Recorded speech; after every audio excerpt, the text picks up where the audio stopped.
ایران و روم، دو قدرت بزرگ و صدها سال نبرد بی امان، نبردی که از دوره اشکانیان آغاز شد، ساسانیان آن را ادامه دادند و خسرو دوم معروف به خسرو پرویز آن را به اوج رساند. وقتی خسرو پرویز کشته شد، ساسانیان در اوج اقتدار و وسعت قلمروی خود بودند و نمی‌دانستند تنها 23 سال به پایان کارشان باقی مانده.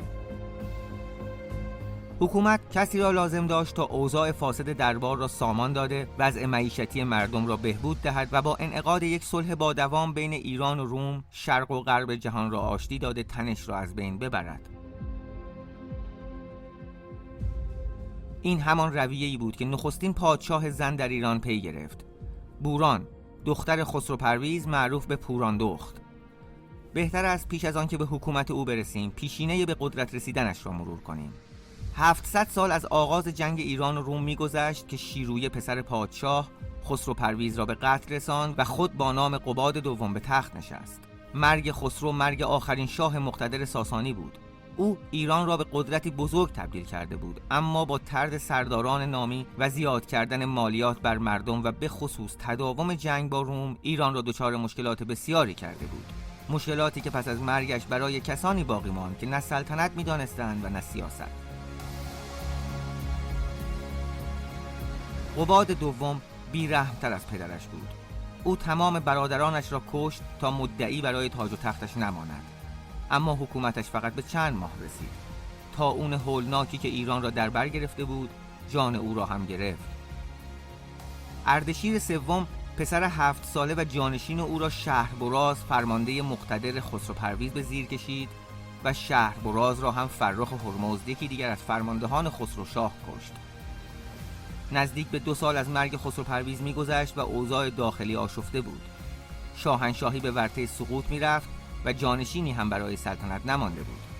پروانه پورشریعتی در کتاب زوال و فروپاشی ساسانیان تعریف می‌کند که فرخ هرمزد سران 7 خاندان بزرگ ایران را مجاب می‌کند که هیچ کس مثل بوران دختر خسرو پرویز شایسته سلطنت نیست، چیزی که تا آن زمان تجربه نشده بود و حتی فکر کردن به آن هم توهین به مقام شاه محسوب می‌شد.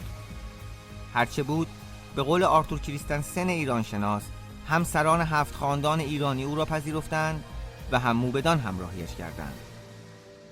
چنین گفت پس دخت پوران که من نخواهم پراکندن انجمن، کسی را که درویش باشد ز گنج، توانگر کنم تا نماند برنج.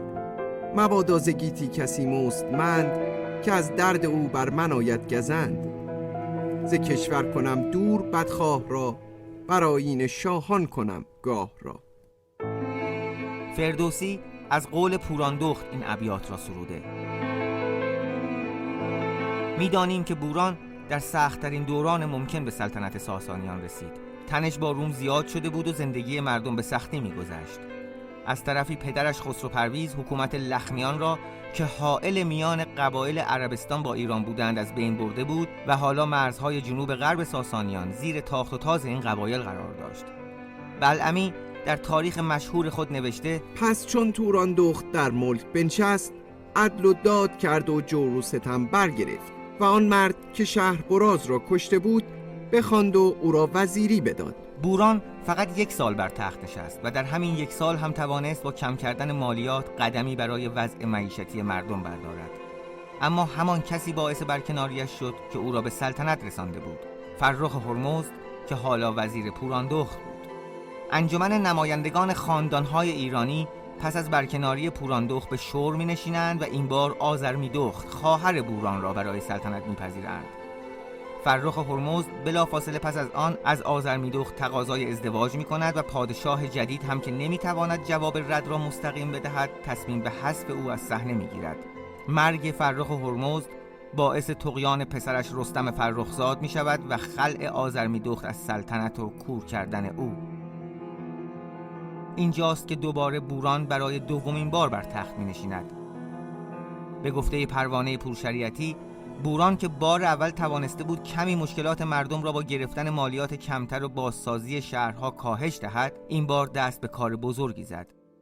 او توانست به سرعت بین خاندانهای بزرگ ایرانی آشتی موقتی برقرار کند و پس از آن نگاهش را به مسائل خارجی ببرد. پوراندخت باید سریعاً مشکل بزرگ روم را حل می کرد. تا بتواند با فراغ بال به شورش‌ها و تاخت تازهای به ایران بپردازد. برای همین هیئتی را به دربار هراکلیوس امپراتور روم فرستاد و موفق شد با این قدرت بزرگ در غرب پیمان نامه صلح ببندد. امپراتوری ساسانی کم کم دوباره جان می گرفت تا از زیر غبار سالیان سر برآورد که یک روز صبح جنازه بوران را در تخت دیدند. او را شب قبل خفه کرده بودند. تاریخ انگشت اتهامش را به سوی پیروز خسرو، یکی از بزرگان ساسانی و از فرماندهان خسرو پرویز برده است. اینکه دلیلش برای این کار چه بوده تا حدودی نامشخص است. هرچه هست میدانیم پس از این کار دربار ساسانی دوباره در ورطه توطئه و شورش و دسیسه و قتل فرو می رود و شیرازه کارش از هم می پاشد. در مجمل التواریخ القصص آمده که پوراندخت در اواخر عمر خود یک هدف را دنبال می کرده. پادشاهی بوران دخت پرویز در روزگار قوت اسلام بود. او سپاهی همی فرستاد به حرب عرب، اما همان مدت به مدائن بمرد. یزدگرد سوم آخرین پادشاه ساسانی بود که یورش مسلمانان را به ایران دید. دربار آنقدر آشفته و فاسد شده بود که اگر او می‌خواست هم دیگر نمی‌توانست کاری انجام دهد.